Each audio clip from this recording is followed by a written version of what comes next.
I spent most of my life constantly thinking that I'm somebody that I'm not. See, all of my really good intentions I thought made me who I was. And I was a well intended person. But for some reason, before recovery, I constantly found myself fighting life. Just couldn't ever catch a break. If you had my life, you'd be miserable too. And I had all these thoughts and ideas that, man, I'm such a good person. My intentions are great. I've got a good heart. Never going to change who I am. But all these people are out to get me. you know, oh, can't the PO just get off my back? What about the cops? Can't they just get off my back? What about my parents or the boss? These guys just can't get off my back. And so I was walking around with these great intentions thinking I was just this untouchable person, and yet I always had things happening to me. I was always struggling, and I would convince you why I'm struggling. I'd get you to get it too, and I would vent and vent and vent. I'd get a whole gaggle of people just patting me on the back, telling me, "You go, buddy, you got this," and I'm just waiting for that break. Just can't I catch a break? Man, that was such a life of misery and chaos. Let me tell you what it looks like today. See, today, as a direct result of the principles that I learned and inherited through the practice of the 12 steps of recovery, I can align my actions with my intentions. So I'm no longer just a well-intended person. Instead, I'm a person that says what I'm going to do. I do what I'm going to say. I mean what I say. I can speak when spoken to, or I can listen with intent. I can respond rather than react.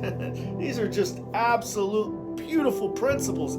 I have goals today, and when I have the goals, I actually set the goal, take actions to go towards that goal, and achieve it, instead of once a year promise that I'm going to do all these changes. Now, obviously, I fall short on some level, but I'm infinitely better today than I ever was.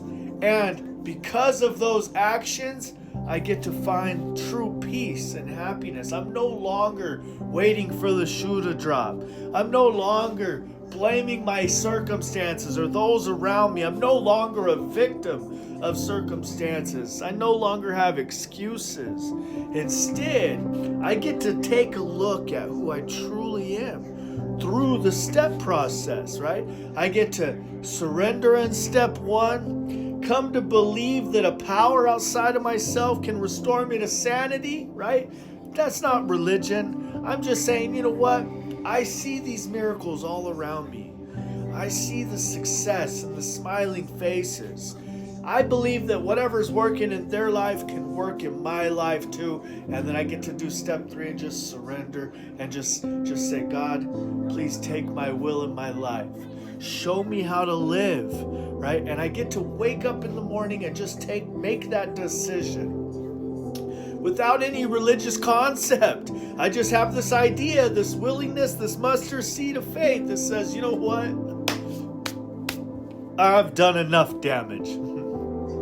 It's time to let somebody else run the show. I get to set goals. I get to practice hitting them. I get to practice these things in my everyday life.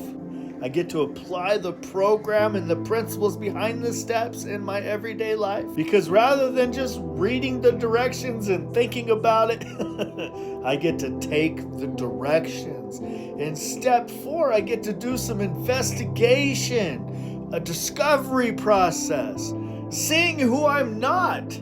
Because all this time I thought I was something special, magnificent. And in the step 4 process, I got to lay out my resentments, my fears, sex conduct.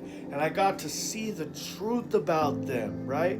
Share it with another man that's been through this process and had a transformation of heart and mind. A person that has had a psychic change, a person that relates to the current me and has elevated to a person that he couldn't even recognize today, that I wouldn't believe lived the life that I used to live. So I get to share all that investigation, this discovery with him, and through God and him being a conduit, he gets to help me see the defects of character that are in each of those. Then he helps get me to see how to transform the way I'm thinking about life and people and places and things, to see where I can only identify my part instead of looking so much outside of me.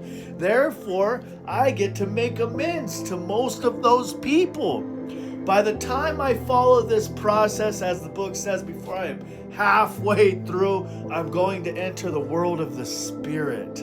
I'm going to start to become different. My awareness level is going to be heightened. I'm going to be able to take and practice a step 10 on a regular basis, where I now can see the truth about who I'm hurting throughout my day. I now can see the truth about my actions and reactions, or whether I'm stealing time from my kids or my employer. I get to start to practice living in the day, and by the time I go to bed, hopefully I get to clean that all up through the day. And those are the daily practices. We have a daily reprieve contingent on the maintenance of my spiritual condition. So these are practical actions that I can apply in my day-to-day living.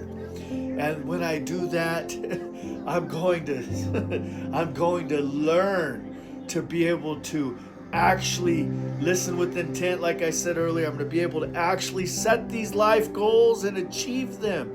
I'm going to be able to actually have relationships that are worthwhile. I'm going to be the present, amazing father that I know I am. I'm going to be the present, amazing employee that I know I am. But without unclouding my vision, without getting rid of all that crap blocking me and weighing me down, I'll never get there.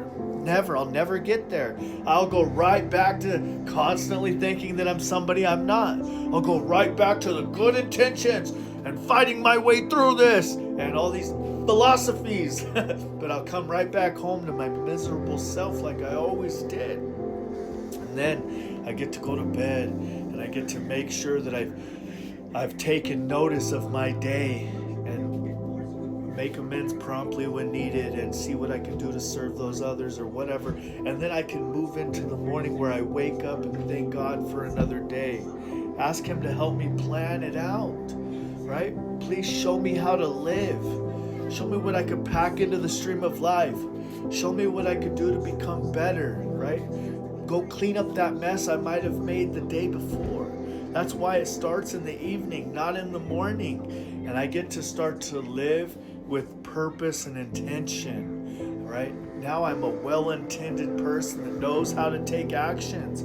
Now I know how to transform my thinking process to be not so much about me and my attitudes and my problems and my life and can I catch a break? What about me? Instead, I get to see how I can help those around me, what I can pack into the stream of life. And then as a byproduct of learning to love those around me, I'm going to have so much love for myself that I can't even imagine it. That's the goal. It's in the seeking of this power, letting the power in, cleaning up the things clouding my vision, taking new actions, gaining that awareness, and learning to serve and love those around me, that I get all the self-respect, self-love. That's where I get all that back. I don't get that by thinking more about me and putting me first. That's not how I get it. I get to transition from thinking about change to actually doing it. When I take these actions, the 9th step promises come true. So I live a life where there's nothing to figure out. Just a lot of shit to do. You can do it too. Message below if you got any questions. Thank you for hanging out. I know most of you left about 9 minutes and 45 seconds ago, but I love you anyways, even if I don't know you.